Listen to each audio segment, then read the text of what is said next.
Didn't twist ourselves open. We want to feel like we're leaning down the hill. We use the force pedal to feel light on our right foot, heavy on our left foot.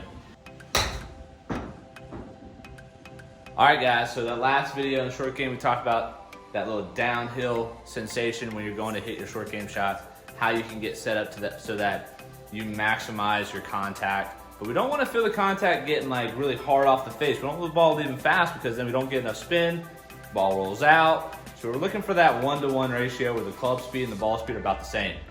So in this video, we're moving on from the downhill sensation and the basics. And I mentioned at the end of that video, we're going to talk about the different wrist conditions that you can have. And there's 3 big ways you can use your hands to hit a short game shot. So we backed it up a little bit to 40 yards, and we're going to talk about those 3 ways you can utilize your hands, whether you're a really good handsy player or not. So before we get into the video, make sure you subscribe. You know the drill. Ring the bell, hit the notification. Let me know you're going to follow my stuff. Leave a comment down below, tell me what you think. And let's get in this video and let's talk about how we're going to use our hands to make you a better short game player.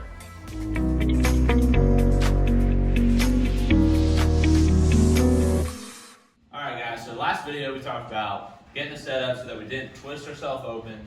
We want to feel like we're leaning down the hill. We use the force pedal to feel light on our right foot, heavy on our left foot.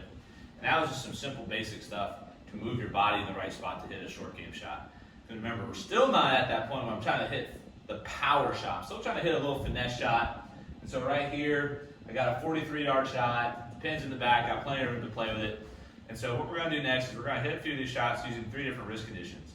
And I kind of like have stolen them away from different players as I've watched them and talked to other coaches.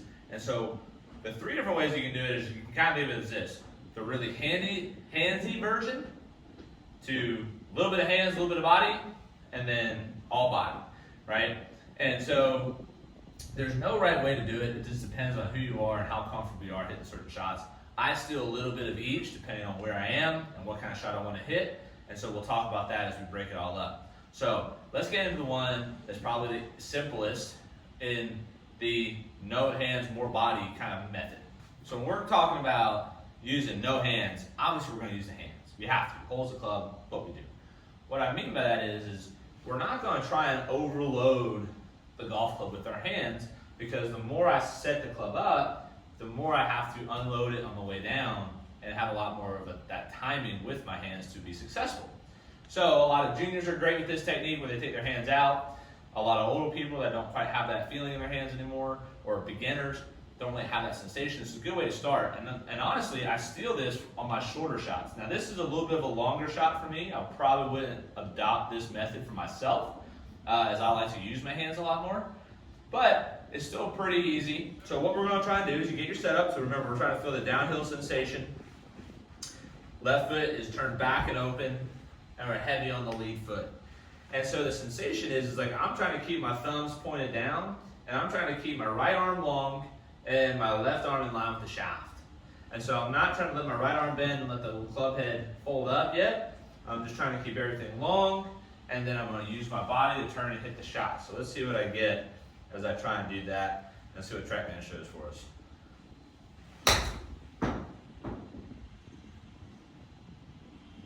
So, a little firm. So I hit a little bit past my target distance. Hit it better than I thought I would, to be honest. And so I had a pretty decent relationship. It was 1-to-1, so we got a little bit of the ball speed coming off a little fast. Spin rate was 5,200 RPMs, and at 40 miles an hour, good launch conditions.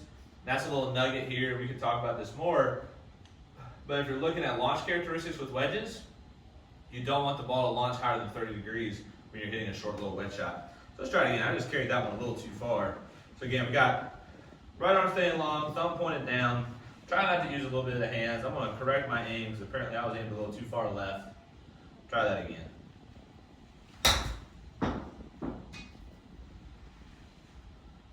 A little better shot. Pin high, touch left. TrackMan's telling me 7 feet from the hole. We can get that up and down. Okay, so that was our no hands, quote unquote, no hands, mostly body. So it's going to be a very body-driven torso motion. Arms go back, relatively unused, body turns. So then we kind of looked at it as like a 50-50 equation, right? I'm going to set the club, turn the body, typically this one, I have found for myself, I punch it a little lower and might roll out more. Kind of depends on what I do with the club face. If I lay the face open and really I could try to possibly spin it. I got my sandwich in my hand right now, so I probably won't do that. This is probably a good one for me to kind of punch and run it. But basically what I would think about, and when I do this shot where I kind of call it the 50-50, you get set up, you set the club with your hand to shaft parallel, and then if you need a little more, you can turn back, and then you rotate your body through. So unlike the no hand swing where your arms stay, the club head stays low, your thumbs point down, this one you're gonna set it first, and then turn your body to the follow through. And again, this one works for certain players, doesn't work for others, but we're gonna give it a shot. So we set it, turn, and hit our shot back to the flag. Again, you can kind of see that it kind of rolls out just a little bit more than the others. See what the spin rate was on that. Went down about 300 RPM to 4,900 from 52. And the smash factor went up, so it went to 1.23 from 1.1. So you can kind of get the sense of why I say I usually kind of punch it, and it has that more of a rollout because I'm squeezing it a little bit more. So I don't usually do this for a front pin, but since we're in the back hole location here on TrackMan, we should be fine. So again, we set it, turn our body to hit it, see what we get.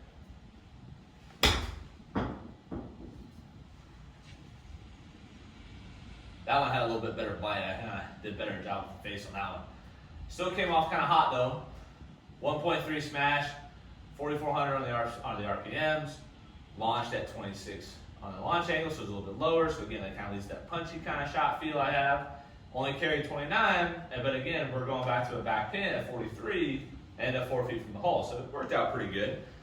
So there's two methods. You got no hands, turn through, keeping the thumbs down. Second one is it starts with the set, and let's say I had to hit it 60 yards, I would set it, turn a little bit more to finish it, rotate through, maintaining. And now we get into the one that I probably do a little too much in my opinion. I probably over abuse this one for myself, but it's a little bit more of the handsier one, right? Again, just like when I said the no hand swing, you're using your hands. And this one, our handsier version, you're still turning your body. It's not like I'm not using my body. So you're not gonna see me go and just flip at it. What you're about to see is I'm gonna load it up and unload it through, and the golf club is just gonna work vertically a little bit faster, right? And what happens with this is usually the club head can go a little quicker, so sometimes we get better spin rates. And then also, for me, I like to feel things in my hands a lot more. I have a better sense of touch for me personally. So let's see what happens and see if that's true here on this 43-yard shot.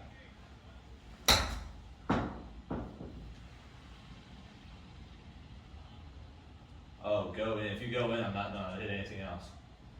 Well, as you saw with that one swing, 28 inches from the hole.